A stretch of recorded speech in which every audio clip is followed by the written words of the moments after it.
You just imagine, if we control all the oil and gas, it's a huge amount of money. I'm sure not only the students will benefit, the whole states will benefit. That's why I would like to emphasize here that it is not only the fight for us to gain the rights, it is actually the struggle for every Sarawakian to gain these rights for our people, for the future of the state.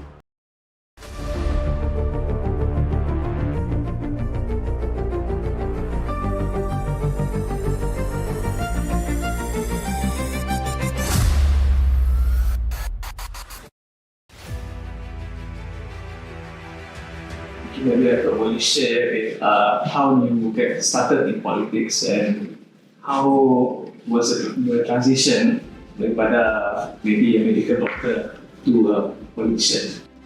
Okay, terima kasih to all of you for coming this morning to interview me on, especially on education. Let us start with nak ditanya dari pasal politics, how I joined politics, how I end up with become a politician from a medical doctor, from a cardiologist. Okay, I think it is not it's not fair for me lah. It's a lie if I do not tell people that I have no interest in politics since I'm in secondary school. Then I went to university. I was one of the student leader at the university. I still remember that I ran for a president post in one of the college, the University of Malaya, in UN, and I won that contest to be the president of that particular, we call it second presidential college in University of Malaya. The transition to be a politician from a cardiologist, of course, is out of sudden. I was being picked up to contest in the year 2011. I was still in government service at that time. I was still the consultant cardiologist in Sridham Hospital, and they picked me up to contest for Nangka controversy. That transition was a bit quite sudden for me, but of course the interest is there already quite sometimes in politics. Yeah. So pada masa how did they find someone? Adakah kita memang terlibat in politics before that untuk kita dipilih sebagai calon? I'm not directly involved, particularly in partisan politics, particularly in party. But of course, I'm very close to the people in Cebu. I'm very close to the political guys in Cebu. We used to chit-chat about politics in Cebu.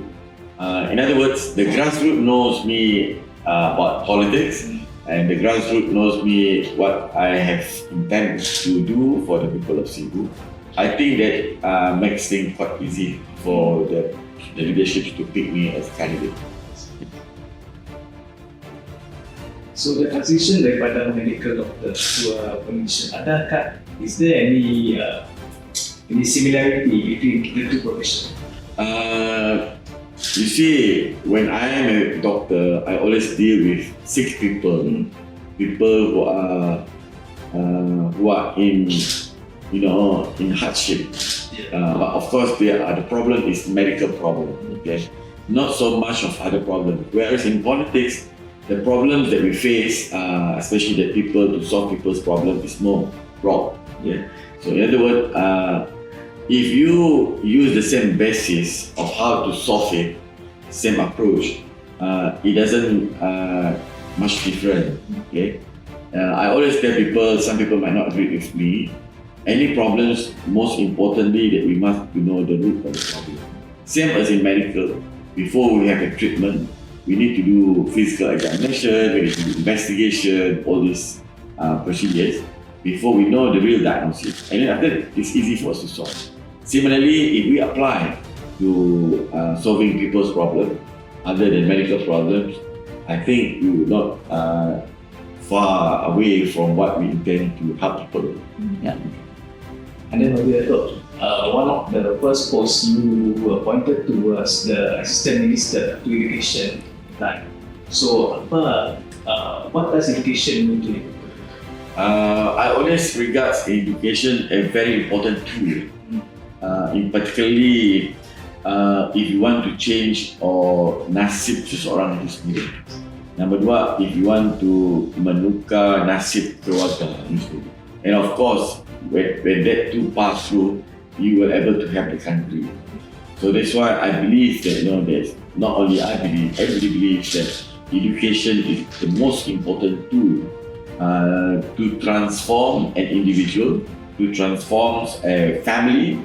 Either you're from poor families to become a well-off family, whether you're from a poor country to a well-off nation. It's all from education. So that's why when I was appointed as Deputy Minister of Education, I feel that not only as a responsibility, but it suits me well, because as you know, my background is not from rich family, and then because of my father, my mother emphasized so much on education, and all of us are able to do well after we receive a proper education. In terms of education, Datuk, is there a blueprint ataupun long-term strategy to develop the education sector in Sarawak? Okay, you must remember that education is not directly under the obligation of the state government. But fortunately, after our Premier took over the state leadership in 2017, he set up the education ministry. I think from there on that we start how to bring the education in Sarawak.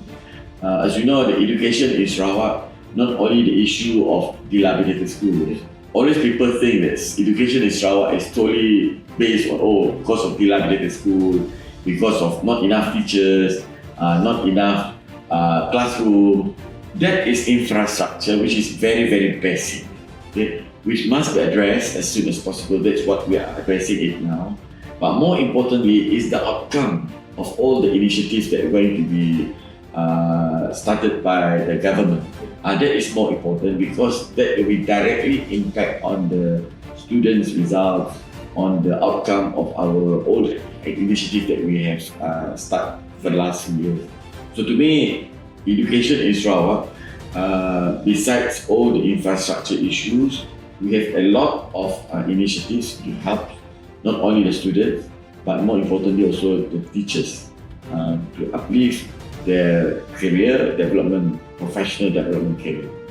Now will be in terms of the viewpoint of journalists, kita melihat Sarawak government is pushing into debate, pushing into STEM, and we are building international school. Jadi, what are the issues affecting the national education policy yang kita have to do something about in Sarawak? You see, there is no doubt, everybody admit, everybody accept, everybody knows that our national education policy is not towards what the nation wants. Okay? It has changed, has evolved for many, many years, many, many times. Every time there's a changes of the minister, there's also a change in the policy. So this doesn't do well for our national education. So that's why we in Sarawak, we want to focus based on what PCDS 2030 and what is our government desire to develop the state. So we must have a very knowledgeable human capital. That's why we focus on TVET, we focus on STEM. We also want to have a world-class education. That's why we create international school. Not only to have a international standard of education, but to open up to our rural students to have a chance to study in this environment, to study the syllabus that's been well established overseas, and so that they are aware that they can, with their potential they can go further. Whereas the national policy, because they have too much of, I think there's too much of politics inside there. Everybody knows about it. That's why it become not to say haphazard. It's become it's changing too frequent and too much. Without knowing what is the implication of keep on changing the policy. Long-term implication is very important if you keep on changing the policy, and we do not focus on what we want for the future of the nation. Now that we are talking about the Sarawak Education Enhancement Program, what is this program for? And what are the issues yang boleh di-address using this program? Okay, let me emphasize this discussion on what we call the Sarawak Educational Enhancement Program. It was announced by Premier during the budget speech. He has allocated 15 million 2024, and by the year 2025, next year's budget, he has allocated 20 million, an increase of 5 million. You see, if you look at our grade Purata Negeri, based on SPM results, we are actually far below the national Purata. Okay, the national Purata is about 4.7, and all this while, our grade Purata is around 6 and above. And we are better than only Sabah. And we are not better than any other state in Sarawak, in Malaysia, I mean. So because of that, we realized that we must improve that result, SPM result. If we want to use SPM as a benchmark, of course we have to use that. SPM result is being used to enter higher institutions. Okay? So it is a very important exam. So that's why we want to emphasize on it. But we do have free tuition before, run by Yayasan Sarawak. But what SEEP is all about, the Sarawak Education Enhancement Program, is not purely focused on face-to-face tuition. We are more holistic way of approach, and it is just the beginning. We have a lot of programs within that SEEP, not only to the student, to the teachers as well, and also the infrastructure, alat bantuan mengajar, and the mode of delivery. The mode of delivery, we will not only base on face-to-face form of tuition, but we will think about whether we need an online, we need a webinar, we need a banquet, and all this will be incorporated in SEEP. So it's not just wholly a free tuition. So actually it's a rethinking of the education system, delivery. Yes, it also focused on students who does not perform well in their ujian akhir sesi akademik. Yeah. For those who are below 44% of that particular subject, we will bring them to this program. So it is a very focused not only on subject, but also focused on which students to be given an extra assistance for them to improve in the results. So this will be extended to all schools? It's mainly for secondary schools. We already extended it. Previously it was only Form 5.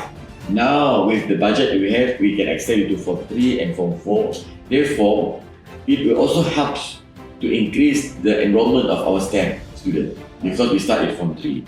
But more importantly, you see, we are going to have a free tertiary education by the year 2026. We worried that we do not have enough people to join the free, and not to join, but to enjoy the luxury of being given free tertiary education. And I'm sure that if you don't do anything, the one who will not enjoy this benefit will be the rural student. And then that's why we have to have SEEP to run before 2026, so that we have enough number of rural students to benefit from what the government initiative for free tertiary education in the year 2026. So essentially it's a free tuition scheme. It's a free tuition scheme. There's a lot more other programs inside there. It is really focused on certain students. The whole school is wrong.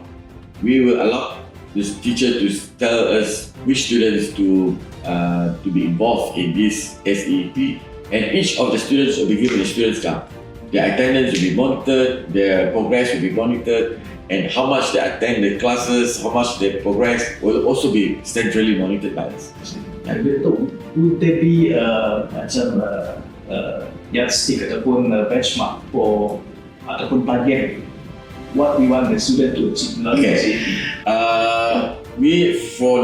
For state level, we want our GPS, Grade Purata Sekolah and Grade Purata Negeri, SPM exams to improve. Okay, for the next 5 years, our target is we must within the cohort of 10 states in the country. For another 15 years, we must be the top 5 among the states in Malaysia. I can tell you, if we were to do this well, monitor this very well, and commitment from both teachers, parents, as well as students, we can achieve this. Because we are very targeted, and we have funding, a lot of funding from the state government to do this project, to do this program. And that is our KPI. We must improve our grade purata negeri by the next 5 years and 10 years. Datuk, has the ministry studied what is the root cause to the low grade purata?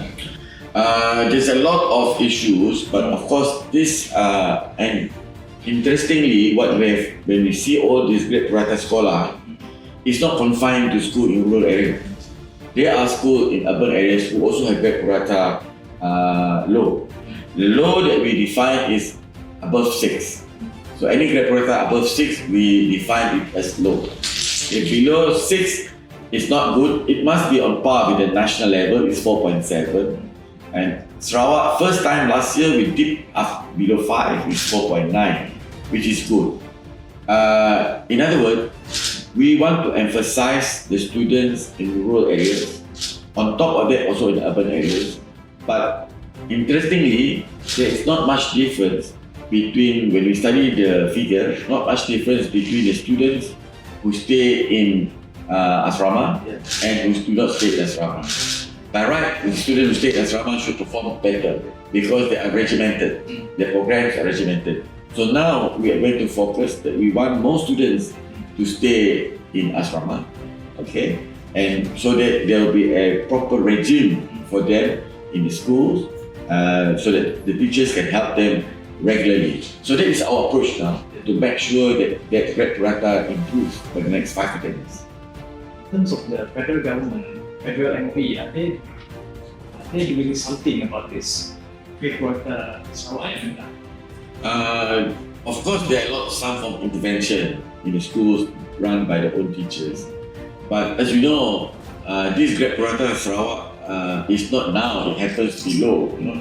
It has been there for the last 5 to 10 years. And we plot a graph between the national and the state. If we do nothing, it will take about 200 years for the state to be on par with national. The line will be intersect. So that's why we need to intervene early. And I can tell you, if we intervene and we do a proper work, we can be better than national level.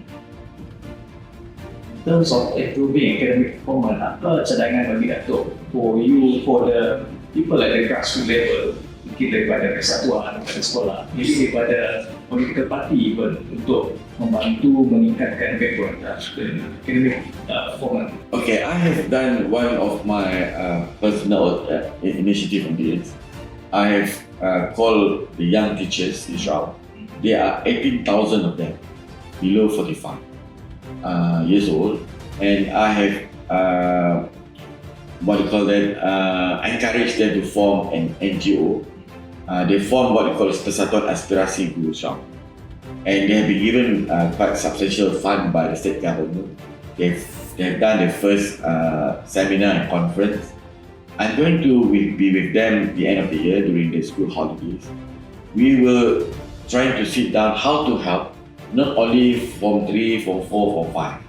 We want to start at the early Form Primary 4, Primary 5 and Primary 6. Why? Because again, to address, we do not want certain group only benefits the international school. So that's why I told them that we must start from early age. And then that's why the NGO, I'm going to bring in other NGO like SDNU. I've spoken to them, and also other political parties, of course, you know. And I've also spoken to Petronas to help this. And this will be thoroughly studied during our pemukiman end of this year. I will select a place in Sematang, and hopefully we come up with a good module, good program to help the Primary 4, Primary 5 and Primary 6 students. Maybe we talk about the federal government just now. So one of the major initiative atau major trial for Sarawak is to mendapatkan semula education autonomy as well as health autonomy. what has been the biggest obstacle in realizing this vision? We have actually achieved some of it, but it is more of administrative. Okay, so but if you want a real autonomy of education, we also need to be not to say to be careful, but you must look into aspects of the financial part. You see, the financial for education, it has to come from federal government. Okay, it is under the federalism. So the federal government just cannot say, okay, now you have autonomy. We will not give you funding for it. That is a very important thing that we need to think before we are asking full autonomy. But the full autonomy that people want is in here is that we decide what are the curriculum, who are our teachers, what type of classes we have, what of examination we have. This is what we call as full autonomy. To come to that, it actually needs a lot of changes, not only administratively, but also in terms of the akta dalam parliament, okay, needs to be changed. And to come to that level, to me, is very good because a lot of things will be decided by Sarawak. But so much so, I think we need some form of decentralization of education things that we want to do in Sarawak. But so far, when we ask that we want to have our own exam, we are going to have our own exam in primary 6, they allow us to do. Okay? By year 2028, Form 3 will sit for the exam as well. Then when we ask for DLP, the dual language program, they allow us to do. So our DLP to be telling you that it is not the same as DLP in Semenanjung. DLP in Semenanjung, there is criteria for the school to be allowed to have DLP. But for Sarawak, there is no such thing. The whole school in Sarawak are doing DLP, no criteria about it. So these are some of the progress that we have. But of course, some people say that we want to decide everything. But do they give us the financial later on? That is the issue that we need to think. Yeah. Then, Datuk, you mentioned a long time ago that the issue affecting Sarawak education is that the federal government, in the budget, they are giving budget medical population, not need-based but population-based. So how does sekiranya dapat kita letak need-based allocation, what problem can we solve? You see, the problem in Sarawak, we are so vastly populated, sparsely populated, and then also the schools are all over the place. Yeah. Okay, and some of the schools are very far.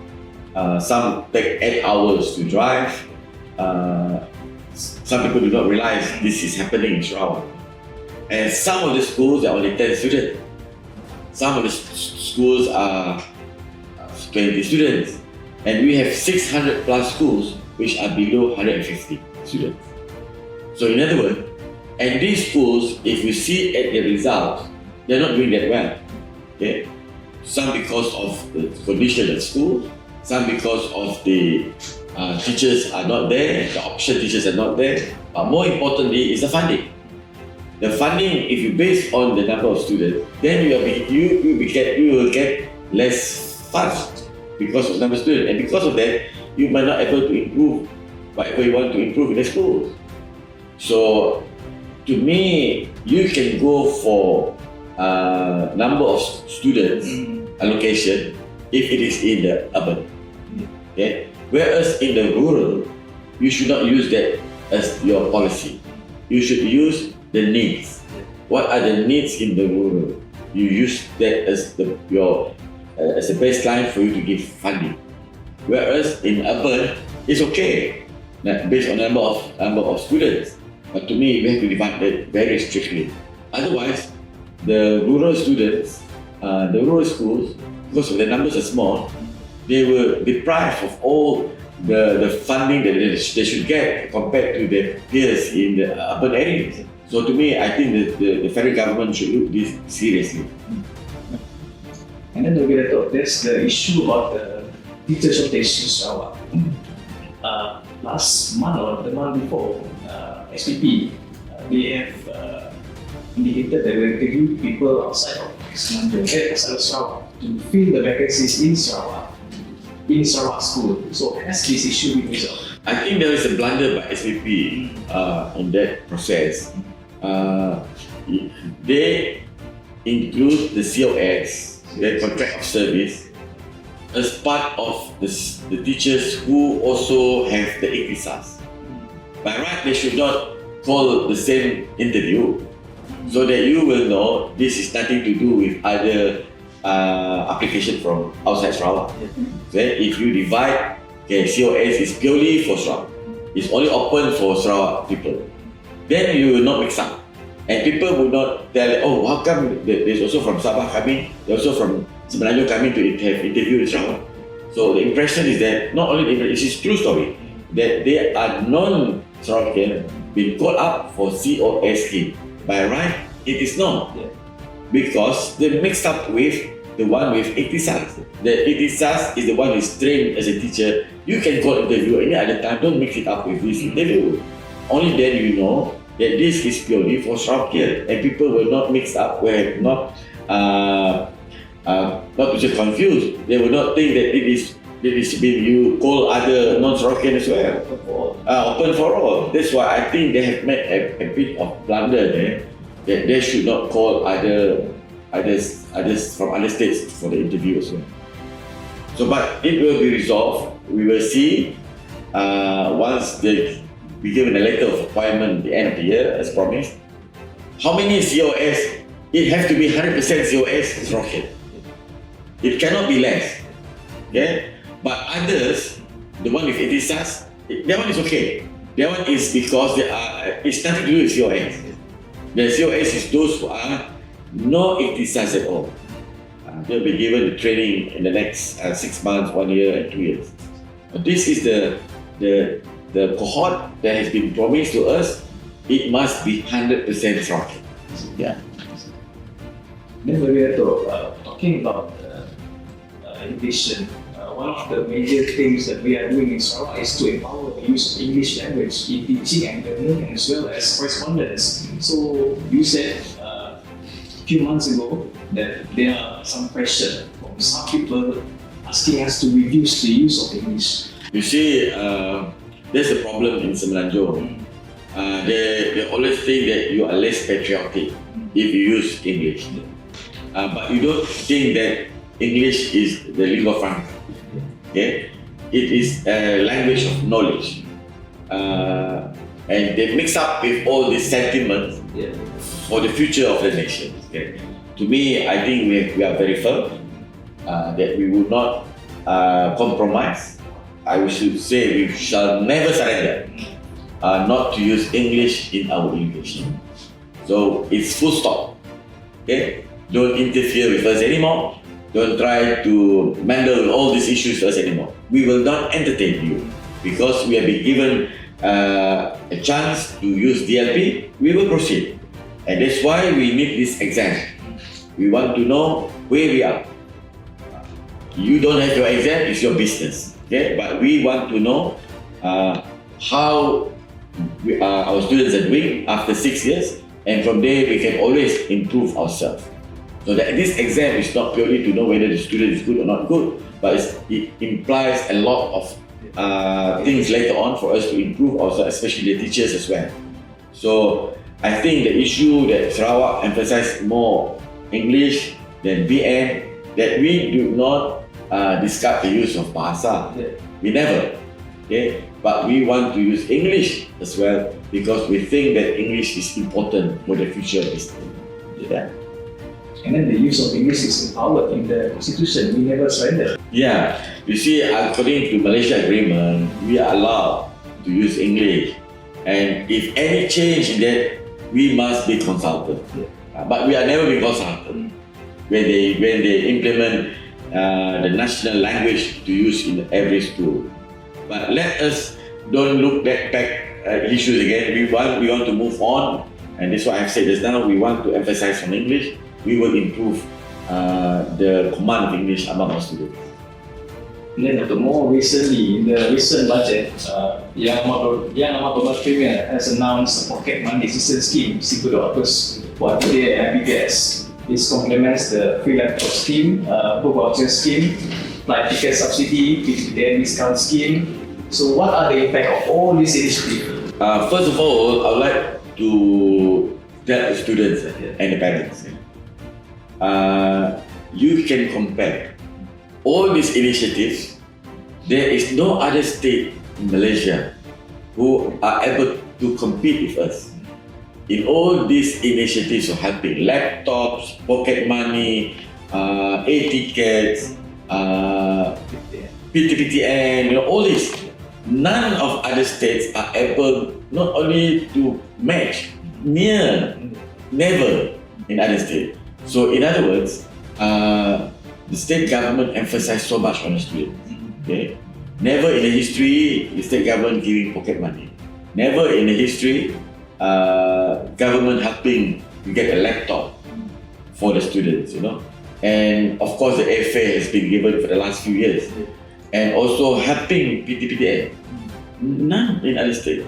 And some people are talking about abolishing PTPTN. We never think about it, but we deliver what we want to do for the best of the student. But more importantly, the second part that I want the students to realize, all this is because of the hard work of our premier. He is the one who looked for money, in increasing our income, yearly income, on the sales tax, on other initiatives that he has done. Okay? But mind you, if we were to control, or if we were to have more money from our oil and gas, this is just 5% in sales tax. We managed to cover up all these things. We managed to give back to the students, laptop, pocket money, helping PTPTN, book voucher, all this. With what is, to me, is nominal that we have from oil and gas. You just imagine, if we control all the oil and gas, it's a huge amount of money. I'm sure not only the students will benefit, the whole states will benefit. That's why I would like to emphasize here that it is not only the fight for us to gain the rights, it is actually the struggle for every Sarawakian to gain these rights for our people, for the future of the state. You just imagine, I can emphasize again, only nominal that we have now, we can do all these things. How if we get more, we'll do wonders with all the fun that we're going to have. And then maybe last question for me. What are your hopes for the Sarawak education development and in the long term, and what is your advice to young Sarawakians? Yeah, we are into a high technology. We're going to have a lot of industries which involve, YAB is going into aerospace, a lot of high technology. So all these needs a lot of not only critical thinking, but the basic knowledge in STEM. So I hope the students, especially the young students in Sarawak, put more emphasis on your study on science, technology, engineering and mathematics, because that's the future. And that's changed China a lot. Okay? I would like to share with you one story about the previous president of China, Mr. Deng Xiaoping. Okay? He went to Japan and he saw Japan was so advanced. And he asked the Prime Minister, how do you change your country after the World War? You were devastated during the World War, Second World War. The answer was that science and technology. That is engineering and mathematics.